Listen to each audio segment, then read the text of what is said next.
4 দিনের সফরে আজ বাংলাদেশে আসছেন জাতিসংঘ মহাসচিব অ্যান্তোনিও গুতেরেস।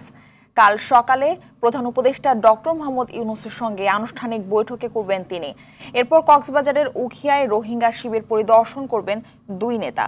সফরে রোহিঙ্গা নেতা, যুব প্রতিনিধি ও নারীদের সঙ্গে জাতিসংঘ মহাসচিবের আলাদা বৈঠকের কথা রয়েছে। আরও জানাচ্ছেন শাকিলা করিম। রোহিঙ্গাদের খাবারের জন্য মাসিক বরাদ্দ $12.5 থেকে কমিয়ে $6 করেছে বিশ্ব খাদ্য কর্মসূচি, যা এপ্রিল থেকে কার্যকর হবে। বিশাল জনগোষ্ঠীর খাবার খরচ জোগানোর চিন্তায় সরকার। ঠিক এমন সময় বাংলাদেশ সফরে আসছেন জাতিসংঘের মহাসচিব।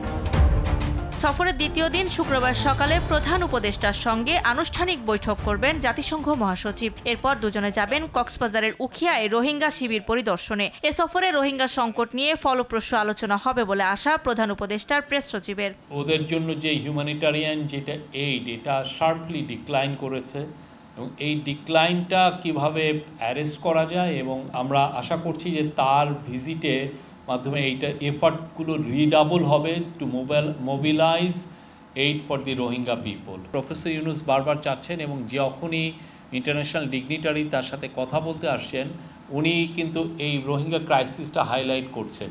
2017 সালে রোহিঙ্গা ঢলের পর থেকে নানা ইস্যুর কারণে বিষয়টি বিশ্ববাসীর নজর থেকে দূরে সরে যাচ্ছিল। জাতিসংঘ মহাসচিবের সফরের ফলে তা আবারও আলোচনায় আসতে যাচ্ছে।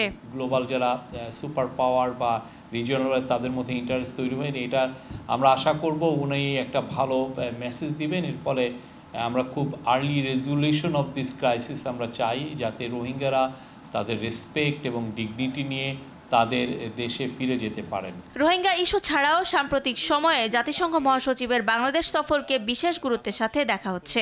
এটা ওনার সেকেন্ড ভিজিট হবে। শাকিলা করিম, RTV, ঢাকা।